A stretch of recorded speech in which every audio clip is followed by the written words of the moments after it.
안녕하세요. 오늘도 사연 살롱을 찾아주셔서 감사합니다. 저는 이제 막 30대에 접어든 경기도에 사는 여성이에요. 저는 6개월 전쯤에 결혼을 약속했던 사람과 헤어지게 됐어요. 정확히 말하자면 파혼한 거라고 해야겠네요.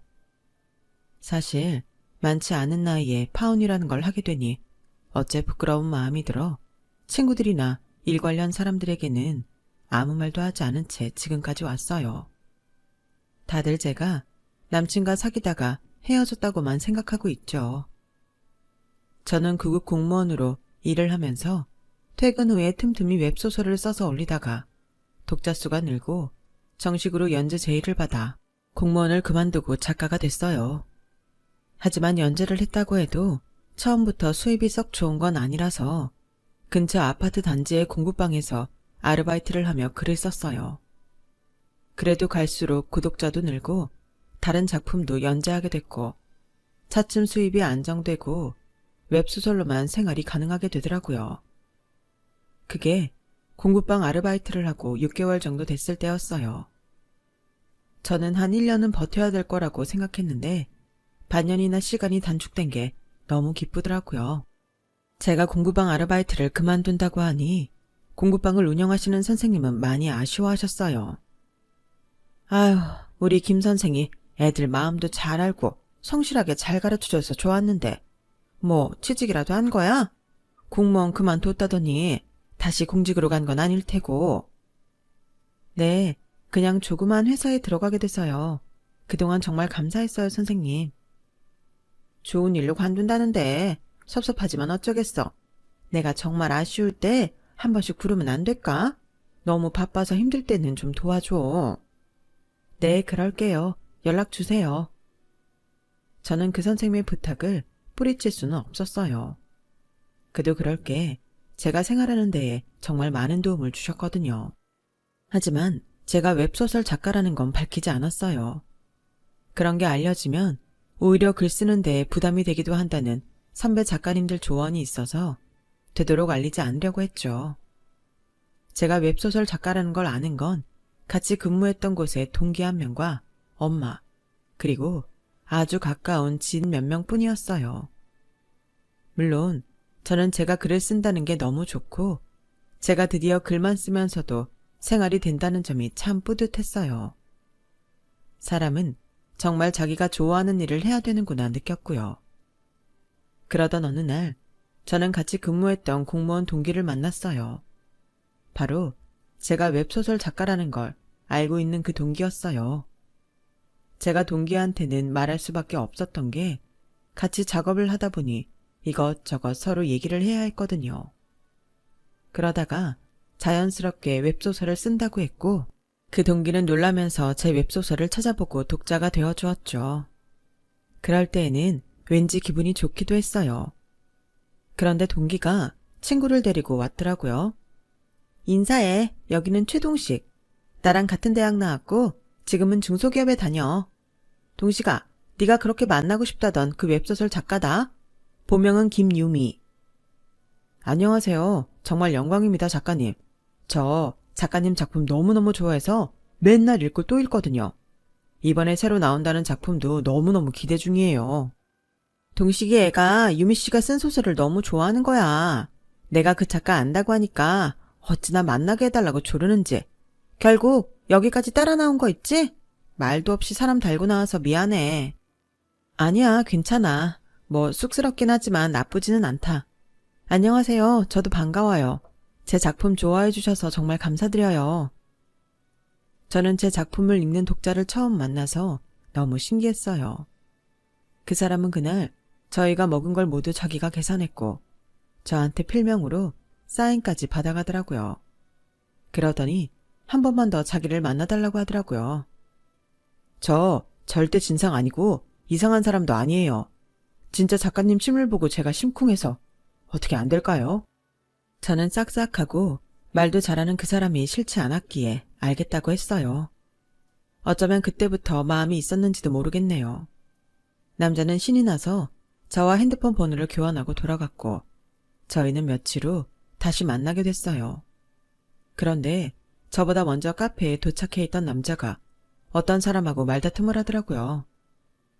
아니, 자기 취향 아니면 그렇게 함부로 말해도 돼요? 별로라니, 허접하다니, 그러는 대군 글 써봤어요? 무슨 상관이에요? 그쪽이 뭔데 제 감상평 갖고 난리예요?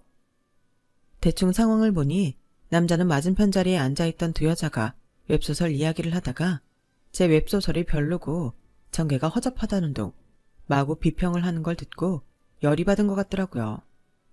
저는 남자를 진정시키기 위해 얼른 카페에서 끌고 나와 조금 떨어진 곳에 음식점으로 데려갔어요.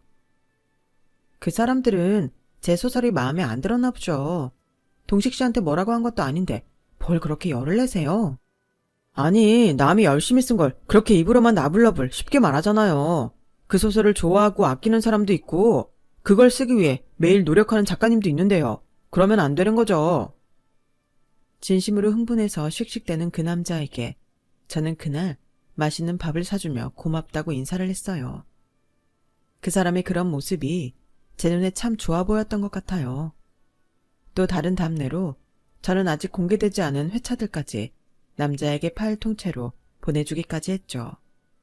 제 소설을 위해 진심으로 화를 내주는 사람이 있다는 게 기분도 좋고 든든하기도 했거든요. 그날을 시작으로 저와 남자는 사귀게 되었어요. 남친은 제 소설의 가장 든든한 지지자이고 1호 독자였어요. 유미야, 이번 편 진짜 너무 재밌더라. 이걸로 사람들 헉 뒤집어지겠던데? 완전 잘 나왔어. 그래? 다른 사람들도 그렇게 봐주면 좋겠는데 나 그 화 쓰면서 정말 힘들었거든. 내 말 믿으라니까. 내가 웹소설을 얼마나 많이 읽는데 이런 건 내 눈이 정확해. 정말 남친의 말대로 그 화의 반응은 꽤나 좋았고 독자들도 많아져서 끝날 때까지 탄력을 받아 연재 시작 때 예상했던 것보다 더 많은 인기를 얻었어요. 그 무렵 저는 차기 작가와 함께 또 다른 글을 구성 중이었어요. 남친과 만난 지는 6개월이 됐고요. 딱 6개월이 되는 날 남친은 이것도 기념이라며 저를 불러내더니 정말 고전적으로 장미꽃다발과 반지를 가지고 와서 제게 청혼을 했어요. 유미야, 우리 결혼하자. 너랑 나 둘이 열심히 벌면 어떻게든 먹고 살지 않겠어? 네가 지금보다 더 잘 나가는 작가가 된다면 더 좋고. 아무튼 그런 것보다 우리 같이 있으면 서로도 힘도 나는 것 같고 좋잖아. 내가 행복하게 해줄게. 사실 나는 결혼은 좀 더 이따가 하려고 했는데 동식 씨라면 같이 해도 좋을 것 같아. 그래, 우리 결혼해. 그렇게 저희는 결혼 준비를 시작했어요. 하지만 준비하는 과정에서 약간의 의견 차이가 있었어요. 저는 아빠가 중학생 때 돌아가셔서 엄마 혼자 계시거든요.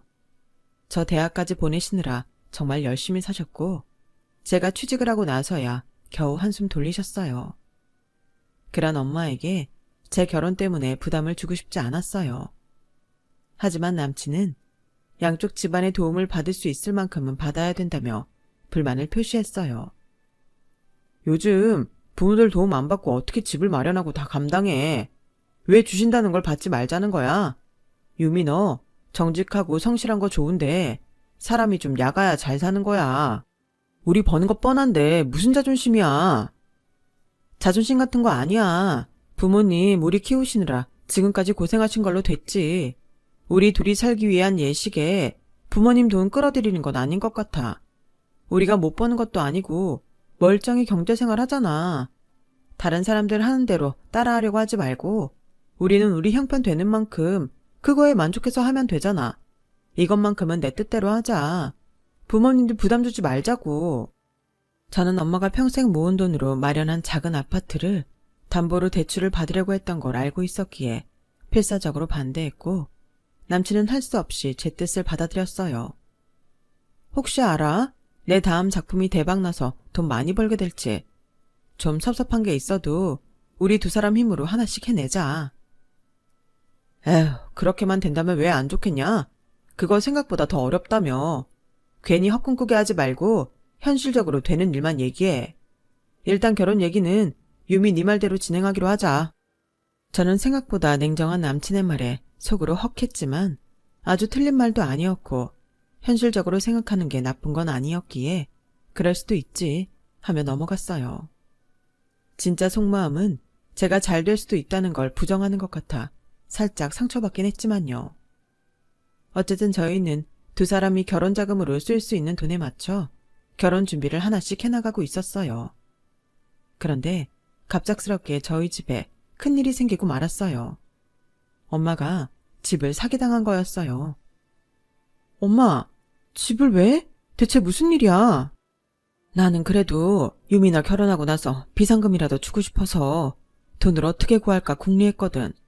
살다가 무슨 일 생길지 안다고 네 돈 탈탈 털어 결혼하고 나면 남는 것도 없는데 그럴 때를 대비해서 엄마가 다만 몇백이라도 주고 싶었어. 근데 부동산 업자라는 사람이 우리 집 담보로 투자하면 몇 배로 불려준다길래 덥석 사인했는데 그게 사기였대. 아, 내가 잠깐 정신이 어떻게 됐었나 봐. 유미야, 어떡하니? 우리 집 어떡해? 저는 눈앞이 아찔하고 아무 생각도 들지 않았어요. 피해자는 엄마 말고도 꽤 많은 사람들이 있었고 다들 단체로 고소를 하려고 움직였지만 이미 그 사기꾼은 야반도주로 한국을 떠나서 동남아시아 어디론가 가버려서 당장 돈을 되찾기는 어려운 형편이었어요. 엄마는 너무 충격을 받아서 자리에 누워버렸고 저 역시 스트레스 때문에 글이 잘 써지지 않아서 잠시 손을 놓아야 했어요. 미리 써둔 분량이 있기 때문에 연재는 한 달 정도 문제 없었지만 새 작품은 진도가 나가지 않게 되었죠. 엄마는 너무 큰 충격을 받아 위궤양에 섬유 근육통이라는 좀처럼 보기 힘든 병까지 얻게 됐어요. 병원에서는 스트레스가 가장 큰 원인이라고 했고요. 이런 경우는 심리적인 문제가 해결되면 나아지는데 연세도 있으셔서 큰 주의가 필요해요. 옆에서 잘 보살피시고 병원도 정기적으로 오셔야 돼요. 위궤양이야 약으로 다스릴 수 있는데 섬유 근육통 약은 항우울제가 대부분이었고 어떻게 나을 수 있는 건지도 확실한 게 없더라고요. 저는 가슴이 꽉 막히는 기분이었어요. 엄마는 아파서 잘 일어나지도 못하시면서 제 걱정만 하셨어요. 우리 유미 결혼 준비하는데 엄마가 이렇게 집만 돼서 어떡해? 엄마 신경 쓰지 말고 너 할 일해. 엄마 금방 괜찮아질 거야. 괜찮아. 나 연재할 거 아직 많아서 좀 더 이따 일 시작해도 돼. 엄마는 얼른 나을 생각만 해. 저야 결혼하면 살 집이 있고 지금도 원룸에 사니 괜찮았지만 엄마는 당장 갈 곳이 없다는 게 너무 막막했어요. 그러다가 혼자 사시는 엄마 친구분이 당분간 와 있으라고 해서 제 좁은 원룸에 있던 엄마는 거처를 옮기셨어요. 유미야, 엄마가 정말 미안해. 그리고 너무 걱정하지 마. 엄마가 여태 살아보니 사람 죽으라는 법은 없더라. 어떻게든 방법이 생길 거야. 내가 이렇게 만들어 놓고 이런 말하는 게 염치 없지만 정말 그래. 그러니까 너는 너 할 일해. 알았지? 엄마는 친구 집에 가면서도 제 걱정만 하시며 손을 꼭 잡아주셨어요. 이 일을 아는 건 제가 연재하는 곳의 PD님과 남친밖에 없었고 그래도 저를 걱정해주는 건 남친이더라고요. 아니 그때에는 저를 걱정해준다고 믿었다는 말이 맞겠네요. 아무튼 제가 엄마 옆에 있느라고 남친과 만나지 못하는 상황에서도 그 사람은 매일 저에게 전화를 하며 엄마는 어떠신지, 저는 일은 할 수 있는지, 건강은 괜찮은지 꼬박꼬박 물어보더라고요. 그러다가 돌아오는 주말 저녁에 남친을 만나러 갔어요. 아마 엄마 일이 터지고 보름도 더 넘어서였던 것 같아요. 미안해. 나 때문에 웨딩 플래너 만나기로 한 약속도 취소해서 같이 집 보러 다녀야 되는데 내가 경황이 없네. 일이 손에 잘 잡히지도 않고 어떻게 해야 좋을지 모르겠어. 에이, 이게 보통 일이야? 이 정도 큰일 아니어도 집안에 무슨 일 생기면 마음이 무겁고 심란하기 마련인데 사기를 당해서 집이 없어졌잖아. 난 충분히 이해해. 고마워 동식씨. 이렇게 내 입장 알아주니 너무 든든하다. 내가 생각해봤는데 지금 네가 결혼식 준비한다고 이것저것 알아보러 다닐 상황이 아닌 것 같아. 엄마도 편찮으신데 옆에 있어야 되잖아. 또 일도 언제까지 손 놓고 있을 수도 없고. 그래서 말인데 결혼을 좀 미루는 게 좋다고 생각해. 솔직히 엄마 아프셔서 누워 계시는데 너는 결혼한다고 부산 떨며 다니는 것도 좀 아니잖아. 엄마가 자리에서 일어나시고 마음도 좀 안정되시면 그때 다시 날짜 잡아도 될 일이야. 우리 부모님이라고 사돈댁 힘드신데 억지로 결혼한다고 하면 마음이 편하시겠어? 정말? 결혼을 미루자고? 난 그렇게까지 생각 안 했는데 혹시 마음이 변한 거 아니야? 그런 거 아니야. 양가 부모님이 마음 편하게 우리를 마음껏 축복해 주실 수 있을 때 결혼하고 싶어서 그래. 지금은 어머니 몸 추스르는 거에만 신경 써. 너도 그게 좋잖아. 듣고 보니 그것도 나쁘지 않은 것 같았어요. 저희는 일단 결혼을 다음 해 정도로 미루고 지금과 비슷한 시기에 결혼 날짜를 다시 잡기로 합의를 봤어요. 그러다 보니 저와 엄마의 처지를 다시금 돌아보게 됐어요. 지금 같으면 남친과 결혼을 하더라도 남친이 우리 집 상황을 부담스러워할 수도 있겠다는 생각이 들었고 엄마도 언제까지 친구분 댁에서 지낼 수는 없는 노릇이었으니까요. 아무리 엄마 친구가 혼자 지내신다고 해도 남의 집인데 마음이 편하실 리 없으시겠죠. 그리고 저 역시 이제는 원고 비축량이 떨어져서 작업을 다시 해야만 했어요. 물론 결혼을 미루기로 해서 당분간은 쓸 돈이 있었지만 엄마 병원비에 재상혈비를 생각하니 그것도 얼마 안 가겠구나 하는 생각이 들자 정신이 번쩍 나더라고요. 저는 먼저 지금 연재 중인 소설의 마지막 부분을 쓰는 데에 집중하기로 하고 일에만 몰두했어요. 엄마는 제가 결혼 준비를 하는 기색이 보이지 않자 만날 때마다 자꾸 캐물으셨고 저는 결혼을 연기하기로 했다고 솔직하게 털어놓았어요. 엄마가 자기 때문에 제가 결혼을 미룬다고 생각하실 것 같아서 엄마 건강이 좀 더 나아지면 말씀드리려고 했거든요. 안 그래도 이제 겨우 정신 차리실 만한데 제가 결혼 연기했다고 하면 또 스트레스를 받으실 것 같아서요. 섬유 근육통에는 스트레스가 가장 나쁘다고 하더라고요. 엄마는 제 결혼 연기 소식에 무척 속상해하셨어요. 아니 뭘 식을 연기하기까지 해. 그것도 1년이나. 엄마는 아무리 몸 안 좋아도 너 결혼하는 날만큼은 어떻게든 일어나서 갈 수 있다고. 네 남친도 만날 수 있고 상견례도 나갈 수 있는데. 아니 결혼이라는 게 어디 마음먹기 쉬운 일이라니? 이렇게 결정했을 때 진행해서 식장에 들어가야 되는 건데 어쩌자고 그랬어. 아휴 이게 다 내 죄다. 엄마가 네 앞길을 막았나 봐. 정말 나 때문에 못 산다. 아니야 꼭 그래서만은 아니고 엄마 얼른 작은 집이라도 구해서 나오는 게 좋잖아. 그리고 나도 엄마가 마음 편하게 나 마음껏 축복해주는 그런 결혼하고 싶다고. 사실 비상금도 넉넉하지 않은데 덜컥 결혼부터 해도 되나 그런 생각이 있었어. 이참에 더 열심히 일해서 돈 벌어놓고 결혼하면 더 좋지 싶어. 네 남자친구도 그러자고 한 거야? 그렇게 하자고 했어? 물론이지. 동식 씨는 내 말이라면 무조건 찬성하잖아. 저는 남친이 먼저 결혼식을 미루자고 했다는 말은 하지 않았어요. 그러면 엄마가 더 속상해하실 게 뻔했으니까요. 남친이 우리 집 상황 때문에 부담스러워서 발을 빼려는 게 아닌가 걱정하실 수도 있고요. 사실 저도 그런 생각을 하지 않은 건 아니었기 때문에 최대한 엄마가 걱정하시지 않는 방향으로 잘 마무리를 했고 저는 제 일에 집중하기로 했어요. 이따금 왜 이런 일들이 나한테 생기는 건지, 우리 엄마처럼 착하신 분이 왜 사기를 당한 건지 하늘이 원망스럽고 팔자라는 게 정말 있는 건가 별별 심파스러운 생각들이 떠올라 우울해지고 가라앉기도 했지만 감정에 파묻히는 것보다 일을 하는 게 낫다는 건 알고 있었어요. 저는 남친과 만나는 것도 최대한 미루고 일단 연재 분량 작업을 마무리하고 신작 기획을 다듬고 시놉시스도 다시 재정비한 다음에 앞에 15화 분량을 미리 써놓았어요. 그뿐 아니라 그 다음 작품의 시놉시스까지 써서 그 두 작품을 제가 연재하는 곳에 PD님한테 보냈어요. 그러는 동안 남친과는 주로 문자로 대화를 했고 2번 정도 만나서 저녁만 먹고 헤어졌어요. 제 머릿속에는 엄마와 작품 이 2가지밖에 없었기 때문에 남친과 있는 시간이 아주 즐겁게 느껴지지도 않더라고요. 남친도 제 근황만 물어보고는 밥을 다 먹으면 어서 들어가라고 등을 떠밀기도 했고요. 그렇게 시간이 지나고 제가 하던 연재가 마무리됐을 때였어요. 제 담당 PD님이 저한테 연락을 해왔어요. 작가님, 연재하느라 수고 많으셨어요. 많이 힘드셨을 텐데 이렇게 끝까지 포기하지 않고 완주해 주셔서 감사해요. 작가님 좀 쉬셔야 되는 건 아는데 몇 가지 드릴 말씀이 있어요. 일단 이번 연재 끝난 작품이 중국하고 동남아에 소개가 될 것 같아요. 중국은 확실하고 동남아는 지금 얘기가 오가는 중인데 꽤 희망적이에요. 그리고 보내주신 새 작품 2개 있잖아요. 그중 하나는 3개월 정도 후부터 연재 시작했으면 해요. 대신 저희만 독점하는 걸로 계약서를 썼으면 하거든요. 물론 그에 맞는 계약금과 배분을 정할 거고요.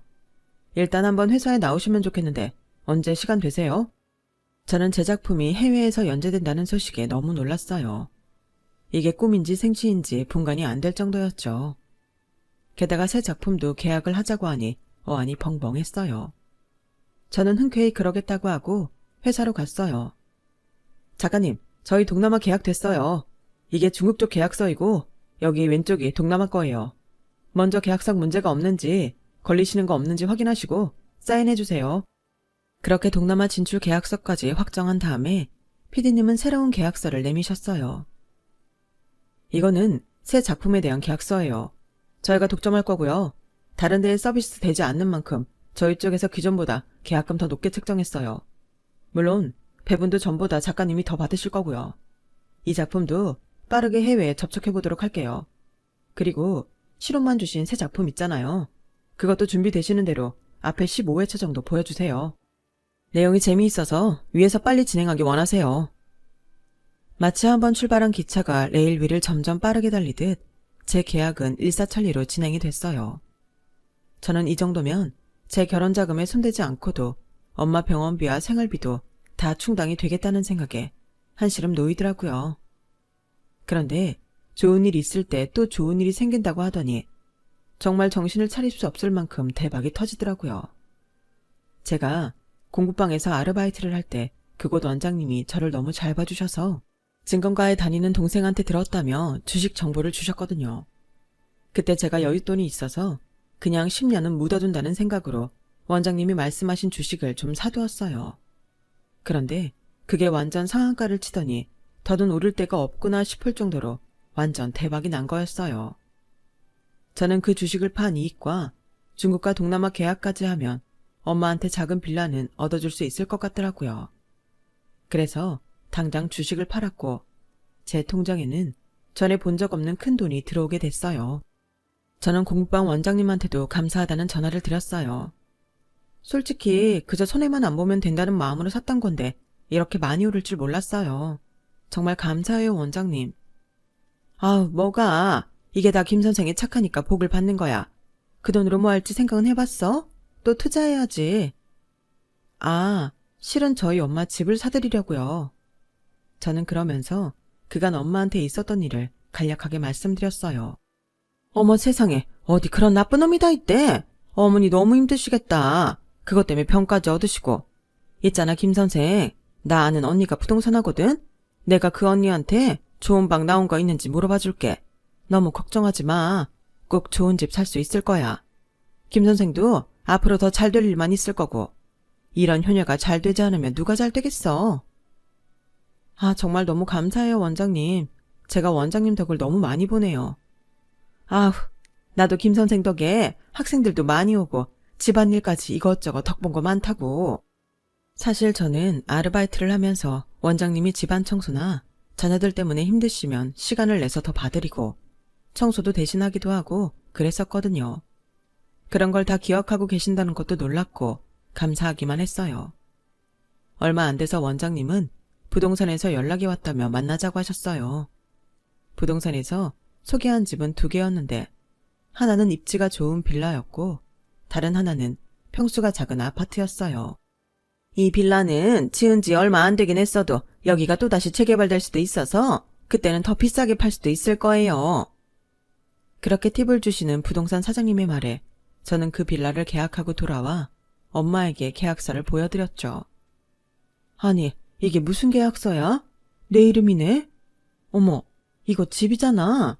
유미야, 네가 무슨 돈이 있어서 이런 걸 계약했어? 엄마, 나 내 작품 중국이랑 동남아에 팔았어. 그리고 다음 작품도 전보다 돈 더 많이 받고 계약했고 그 다음 작품도 빨리 진행해 달라고 하니까 나 이제 진짜 잘 나가려나 봐. 그니까 엄마, 이제 이사 준비해. 어머 세상에 유미야. 엄마가 이 집을 어떻게 받아? 이거 계약을 해도 네 이름으로 했어야지. 엄마가 이 집을 어떻게 받아? 아우 엄마. 엄마가 일부러 사기당한 거 아니잖아. 사기친 놈이 나쁜 거지. 당한 사람이 무슨 죄야? 그런 걸로 죄책감 갖지 마. 그리고 엄마 그동안 나 키워주느라 많이 애썼잖아. 아빠 없이 종고생했어? 엄마 이 집 받아 마땅해. 당연히 받아야 된다고. 아우 유미가 효녀다. 어쩜 저렇게 똑부러지고 이쁜 딸을 낳았어? 부럽다 얘. 잔말 말고 얼른 이사 갈 준비나 하고. 라며 엄마 친구분은 장난기 섞인 말투로 엄마에게 말했고 엄마는 눈물을 흘리며 제 손을 잡으셨어요. 너무 고맙다 유미야. 정말 고마워. 그렇게 저는 엄마 이사 준비를 시작했고 새 집에 들어갈 가구랑 가전제품을 고르느라 정신없는 시간을 보내고 있었죠. 저는 제 상황이 너무 믿기지 않고 기쁜 나머지 남자친구는 새까맣게 까먹고 있었어요. 남친이 오랜만에 전화를 했는데 그제야 생각이 나더라고요. 저희는 다음날 저녁 만나기로 했고 만나자마자 남친은 제 얼굴을 보더니 고개를 갸우뚱했어요. 표정 많이 밝아졌네. 어머니 많이 나아지셨어? 그게 이번에 연재 끝난 작품 중국하고 동남아랑 계약했어. 그리고 다음 작품들도 계약했고 뭐 그런 거에 좀 행운이 더해져서 목돈이 생겼거든. 그래서 엄마 빌라 사드렸어. 이제 우리 엄마 두 발 뻗고 주무실 수 있다고. 제 말에 남친은 표정이 싹 변했어요. 저는 남친도 잘 됐다며 기뻐해 줄 줄 알았는데 그게 아니더라고요. 아주 차가운 표정으로 인상을 찌푸리더니 이러는 거였어요.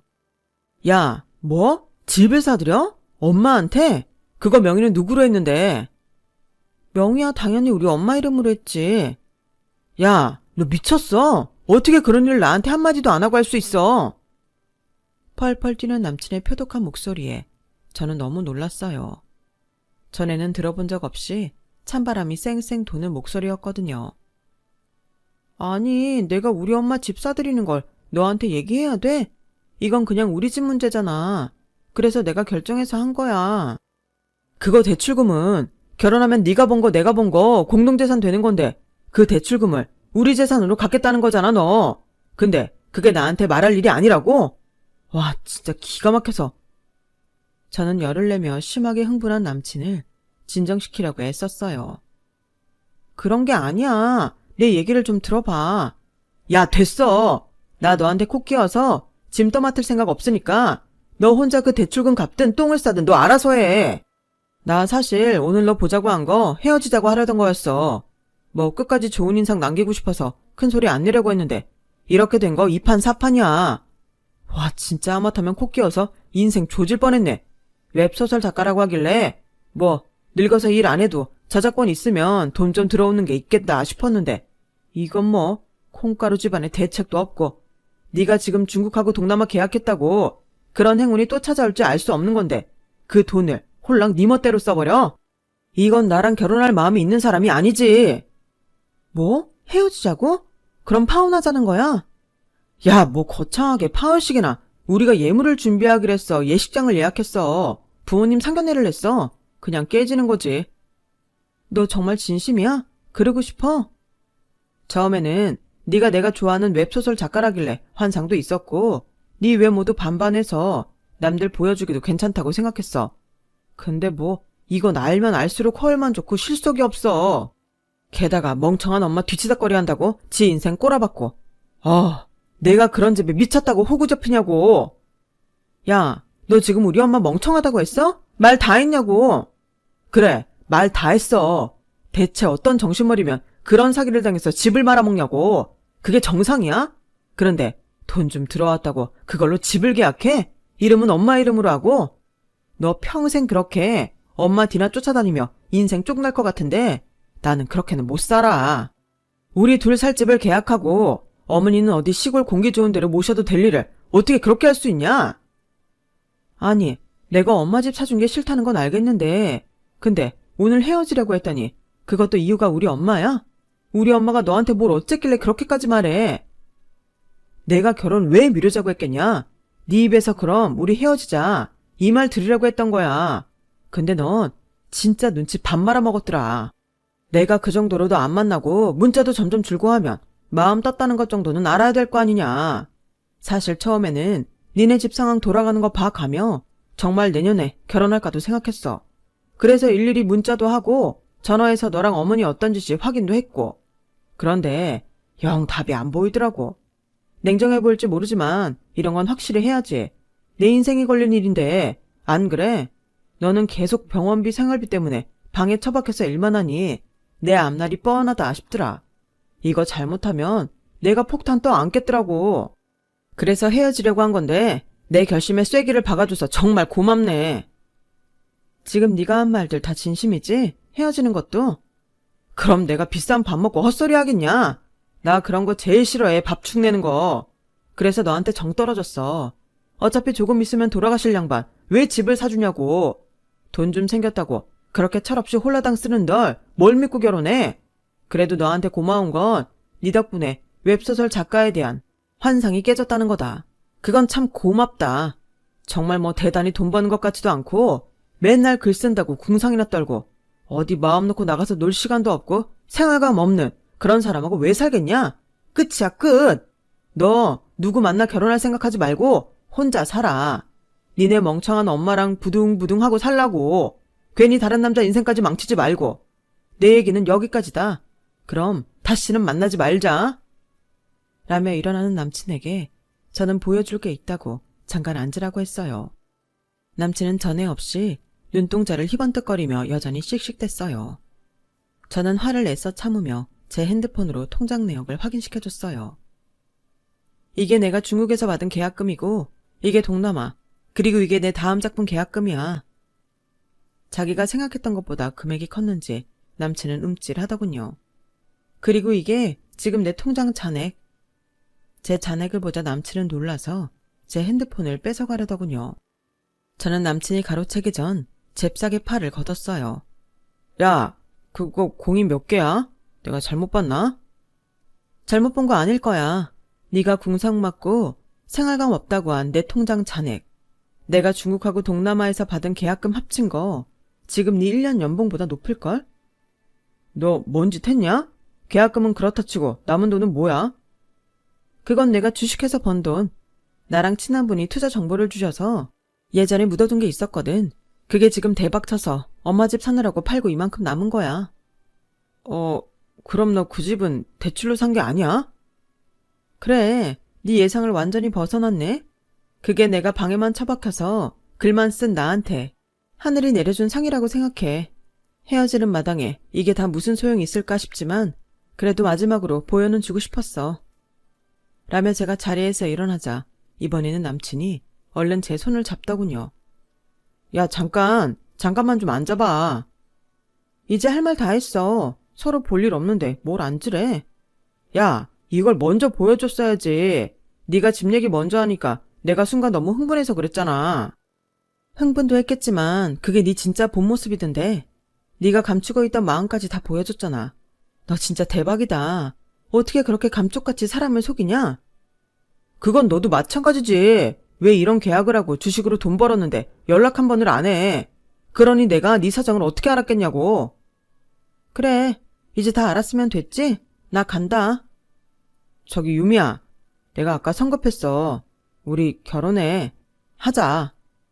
저는 진짜 푸하하 웃음을 터뜨렸어요. 어쩌면 인간이 이렇게 투명하고 뻔한지 진짜 웃음밖에는 안 나오더라고요. 제가 하도 크게 오래 웃으니까 남친은 주변을 살피며 어쩔 줄 몰라 하더군요. 얼굴까지 벌개졌고요. 야, 왜 그래? 뭐 때문에 이렇게 웃는데? 하도 기가 막혀서 그런다. 좀 전까지는 생활감이 없네, 궁상 맞네. 그러면 끝이라더니 통장 보고 다시 결혼하자고? 와, 내가 진짜 이런 인물을 현실에서 보다니. 다음에 쓸 소설에 너 같은 인간 꼭 넣어야겠다. 유미야, 냉정하게 생각해보자. 우리 그동안 사귄 시간하며 서로에게 투자한 시끄러 이 새끼야. 라며 저는 남친의 뺨을 철썩 때려버렸어요. 뭐? 감히 우리 엄마한테 멍청해? 곧 돌아가실 양반? 쓰레기 같은 새끼. 너야말로 그 더러운 인격 다른 사람한테 묻히지 말고 혼자 찌그러져서 살아. 너랑 보냈던 시간? 그게 어떻게 투자니? 너는 매사를 그런 식으로 생각하나 본데 난 아니야. 그렇긴 한데 지금 이 순간 진짜 너랑 만났던 그 시간들하며 내가 너한테 미리 내 소설 회차들 보여준 것까지 너무너무 후회스럽고 과거에 나한테 돌아가서 한 대 때려주고 싶다. 나는 처음에 우리 집에 왜 이런 일이 생겼나 했는데 너랑 결혼하지 말라고 우리 아빠가 하늘에서 꾸미신 일인가 봐. 그렇게 말하고 카페를 나왔는데 남친은 얼른 저를 쫓아왔어요. 유미야, 미안해. 한 번만 다시 생각해봐. 나 여전히 네 소설도 좋아하고 너도 좋아해. 그러니까, 나 누구한테 이렇게 아쉬운 소리 하는 사람 아니야. 내가 너무 성급했어. 내 잘못이야. 정말 미안하다. 저는 제 앞에서 싹싹 빌며 고개를 숙이는 남친에게 이렇게 말했어요. 꺼져, 이 자식아. 넌 우리 엄마를 모욕한 순간 끝났어. 제가 자리를 뜨고도 남친은 한동안 망연히 그 자리에 서 있더라고요. 버스를 타고 지나가는데 여전히 정신 못 차리고 있는 남친이 보였거든요. 그러더니 아주 지 머리를 쥐어 뜯으며 길거리 한복판에서 소리를 지르고 발을 구르고 난리더군요. 저는 이 사실을 엄마가 이사한 후에 말씀드렸어요. 있는 그대로를 다 말씀드린 건 아니고 남친이 저한테 못되게 말한 것만 간략하게 전달했죠. 아니, 이 썩을 놈이 감히 남의 귀한 딸한테 뭐라고? 방구석에 처박혀? 궁사? 잘했다, 유미야. 그딴 놈 너랑 살 자격 없어. 결혼해서도 네 속만 썩일 게 눈앞에 훤히 보인다. 나쁜 자식 같으니라고. 엄마가 씩씩대며 화를 내는데 제 속이 다 시원하더라고요. 남친은 저한테 연락도 하고 접촉을 시도했지만 저는 모든 걸 다 차단하고 이사까지 하면서 남친과는 영영 이별을 했답니다. 저는 지금 제 작업실까지 얻어서 열심히 일을 하고 있어요. 당분간은 누구 만나지 않고 신나게 제 일 하면서 엄마와 즐겁게 살려고 해요. 제 이야기는 여기까지예요. 들어주신 분들 모두 건강하시고 매일매일 행복하세요. 감사합니다. 여러분, 사연 댓글에 응원과 현명한 조언 부탁드려요. 좋아요와 구독은 저에게 큰 힘이 됩니다. 오늘도 좋은 일 가득하세요.